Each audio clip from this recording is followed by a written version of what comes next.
Chapter 9, In the Witch's House. And now, of course, you want to know what had happened to Edmund. He had eaten his share of the dinner, but he hadn't really enjoyed it because he was thinking all the time about Turkish delight, and there is nothing that spoils the taste of good ordinary food half so much as the memory of bad magic food. And he had heard the conversation and hadn't enjoyed it much either because he kept on thinking that the others were taking no notice of him and trying to give him the cold shoulder. They weren't, but he imagined it. And then he had listened until Mr. Beaver told him about Aslan and until he had heard the whole arrangement for meeting Aslan at the stone table. It was then that he began very quietly to edge himself under the curtain which hung over the door. For the mention of Aslan gave him a mysterious and horrible feeling, just as it gave the others a mysterious and lovely feeling. Just as Mr. Beaver had been repeating the rhyme about Adam's flesh and Adam's bone, Edmund had been very quietly turning the door handle, and just before Mr. Beaver had begun telling them that the White Witch wasn't really human at all, but half a djinn and half a giantess, Edmund had got outside into the snow and cautiously closed the door behind him. You mustn't think that even now Edmund was quite so bad that he actually wanted his brother and sister to be turned into stone. He did want Turkish delight and to be a prince and later a king and to pay Peter out for calling him a beast. As for what the witch would do with the others, he didn't want her to be particularly nice to them, certainly not to put them on the same level as himself, but he managed to believe, or to pretend he believed, that she wouldn't do anything very bad to them, because, he said to himself, all these people who say nasty things about her are her enemies, and probably half of it isn't true. She was jolly nice to me. Anyway, much nicer than they are. I expect she's the rightful queen, really. Anyway, she'll be better than that awful Aslan. At least, that was the excuse he made in his own mind for what he was doing. It wasn't a very good excuse, however, for deep down inside him, he really knew that the White Witch was bad and cruel. The first thing he realized when he got outside and found the snow falling all around him was that he had left his coat behind in the beaver's house. And of course, there was no chance of going back to get it now. The next thing he realized was that the daylight was almost gone, for it had been nearly 3 o'clock when they sat down to dinner and the winter days were short. He hadn't reckoned on this, but he had to make the best of it. So he turned up his collar and shoveled across the top of the dam. Luckily, it wasn't so slippery since the snow had fallen to the far side of the river. It was pretty bad when he reached the far side. It was growing darker every minute, and what with that and the snowflakes swirling all around him, he could hardly see 3 feet ahead. And then, too, there was no road. He kept slipping into deep drifts of snow and skidding on frozen puddles and tripping over fallen tree trunks and sliding down steep banks.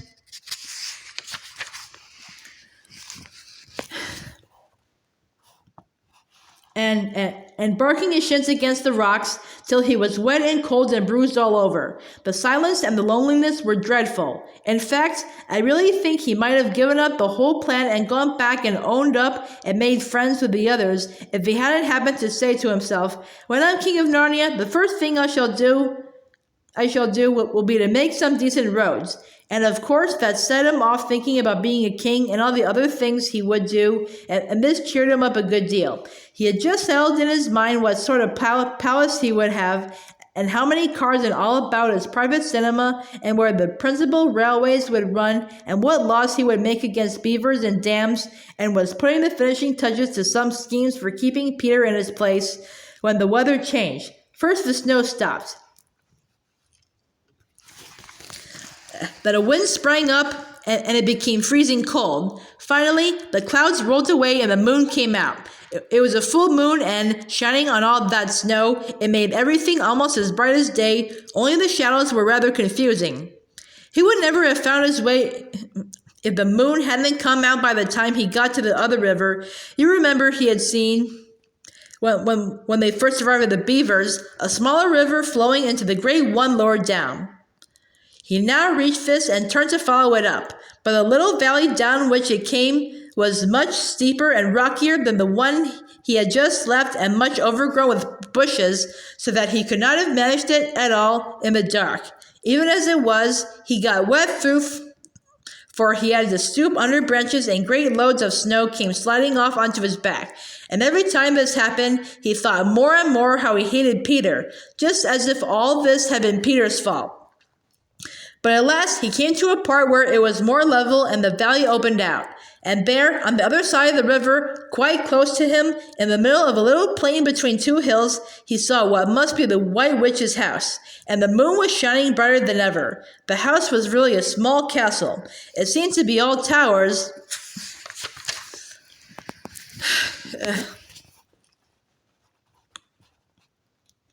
Little towers with long pointed spires on them, sharp as needles. They looked like huge dunces' caps or sorcerers' caps, and they shone in the moonlight, and their long shadows looked strange on the snow. Edmund began to be afraid of the house. But it was too late to think of turning back now. He crossed the river on the ice and walked up to the house. There was nothing stirring, not the slightest sound anywhere. Even his own feet made no noise on the deep, newly fallen snow. He walked on, past corner after corner of the house, and past turret after turret to find the door. He had to go right round to the far side before he found it. It was a huge arch, but the great iron gate stood wide open. Edmund crept up to the arch and looked inside into the courtyard, and there he saw a sight that nearly made his heart stop beating. Just inside the gate, with the moonlight shining on it, stood an enormous lion crouched as if it was ready to spring. And Edmund stood in the shadow of the arch, afraid to go on and afraid to go back, with his knees knocking together. He stood there so long that his teeth would have been chattering with cold, even if they had not been chattering with fear. How long this really lasted, I don't know, but it seemed to Edmund to last for hours. Then at last he began to wonder why the lion was standing so still, for it hadn't moved 1 inch since he first set eyes on it.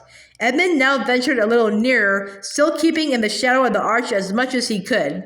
He now saw from the way the lion was standing that it couldn't have been looking at him at all. But supposing it turned its head, thought Edmund. In fact, it was staring at something else, namely a little dwarf who stood with his back to it about 4 feet away. Aha, thought Edmund. When it springs at the dwarf, then will be my chance to escape. But still the lion never moved, nor did the dwarf. And now at last Edmund remembered what the others had said about the White Witch turning people into stone. Perhaps this was only a stone lion, and as soon as he had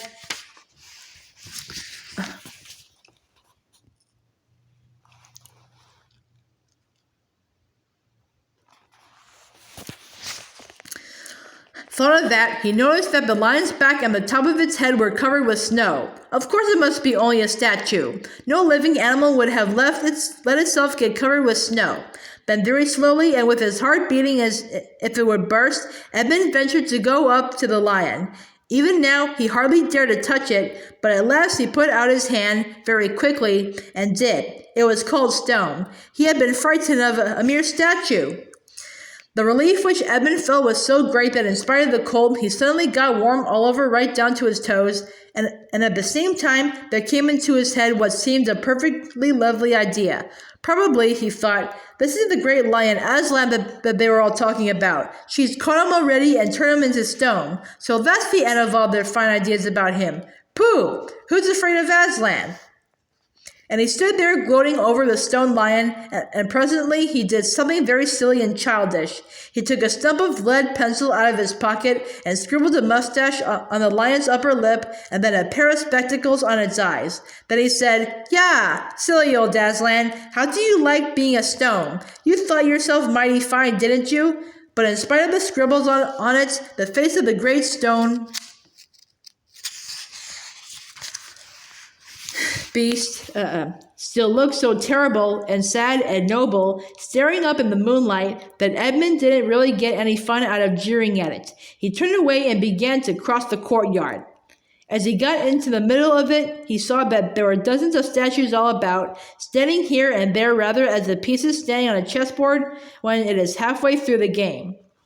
There were stone satyrs and stone wolves and bears and foxes and catamounts of stone.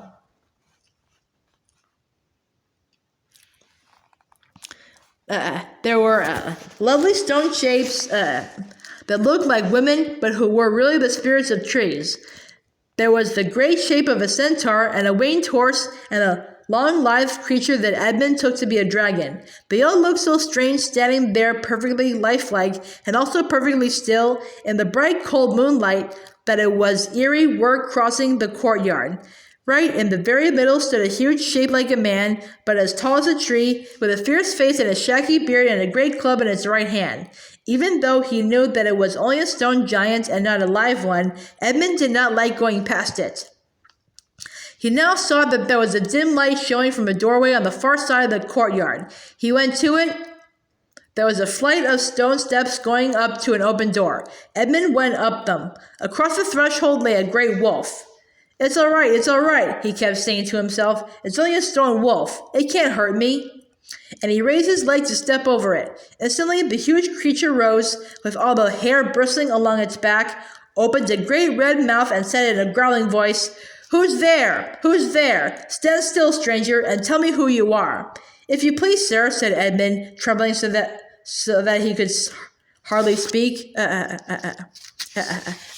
My name is Edmund, and I'm the son of Adam that Her Majesty met in the wood the other day, and I've come to bring her the news that my brother and sisters are now in Narnia, quite close in the beaver's house. She wanted to see them. I will tell Her Majesty, said the wolf. Meanwhile, stand still on the threshold as you value your life. Then it vanished into the house. Edmund stood and waited, his fingers aching with cold and his heart pounding in his chest, and presently the grey wolf, Malgrim, the chief of the witch secret police, came bounding back and said, Come in, fortunate favourite of the queen, or else not so fortunate. And Edmund went in, taking great care not to tread on the wolf's paws. He found himself in a long, gloomy hall with many pillars full, as the courtyard had been, of statues. The one nearest the door was a little fawn with a very sad expression on its face, and Edmund couldn't help wondering if this might be Lucy's friend. The only light came from a single lamp, and close behind this sat the White Witch. I'm come, Your Majesty, said Edmund, rushing eagerly forward. How dare you come alone? Said the witch in a terrible voice. Did I not tell you to bring the others with you? Please, Your Majesty, said Edmund. I've done the best I can. I've brought them quite close. They're in the little house on top of the dam just up the river, with Mr. and Mrs. Beaver. A slow, cruel smile came over the witch's face. Is this all your news? She asked. No, Your Majesty, said Edmund, and proceeded to tell her all he had heard before leaving the beaver's house. What? Aslan, cried the queen. Aslan, is this true? If I find you have lied to me. Please, I'm only repeating what they said, stammered Edmund. But the queen, who was no longer attending to him, clapped her hands. Instantly, the same dwarf whom Edmund had seen with her before appeared. Make ready our sledge, ordered the witch, and use the harness without bells.